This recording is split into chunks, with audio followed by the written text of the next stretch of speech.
20 facts you didn't know about The Mandalorian. Number 1. In Chapter 1, some of the stormtroopers can be seen carrying SE-14 rifles which were used in promotional shots of the original film before being changed to E-11 rifles. Number 2. When the bounty is aboard the Razor Crest, he looks through the carbonite bounties, and one of them is actually George Lucas. Number 3. In Chapter 1, there's a Mandalorian in the tribe base who has the same armor as Boba Fett in the holiday special. Number 4. Originally, the Kowakian monkeys were going to laugh maniacally at the one being roasted, but the scene was deemed too dark and grim. Number 5. While Din Djarin is rebuilding his Razor Crest in Chapter 1, a screen pops up that states the planet's name is Arabesh Arvala 7. Number 6. Before Din Djarin sits down with Greef Karga to claim his bounty, the Imperial credits he wants are already on the table, but Greef says that he doesn't have any. Number 7. When Din Djarin is looking through the telescope at IG-11, you can actually see the cameraman in the reflection of his visor. Number 8. When Din Djarin throws a Jawa out of the sandcrawler, the CGI Jawa doesn't actually hit the ground, but it just disappears. Number 9. In The Sin, Din Djarin breaks off the eye outside the Imperial safe house, but when he comes back, it's hanging by an arm. Number 10. During Chapter 7, when Moff Gideon shoots up the cantina,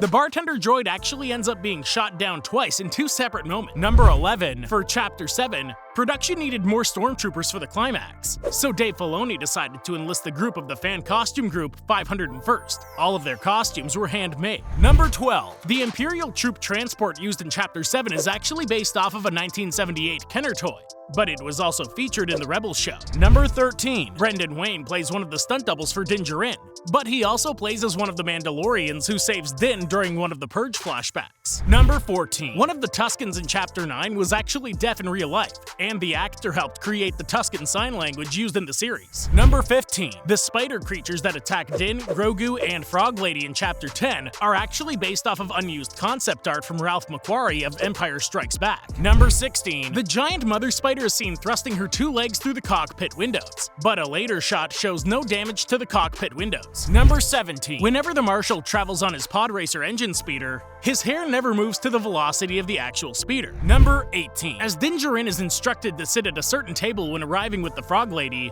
Grogu is already seen sitting at the table even though they just arrived. Number 19. When Din Djarin and the team break into the Imperial lab, Cara raises her blaster, but just as the shot turns to the officers, she raises her blaster again. Number 20. In Chapter 14, Cara Dune scrolls through multiple bounty listings, and the same name is used for 2 different people. Torbil Danzin is a bearded human and a Tusken Raider.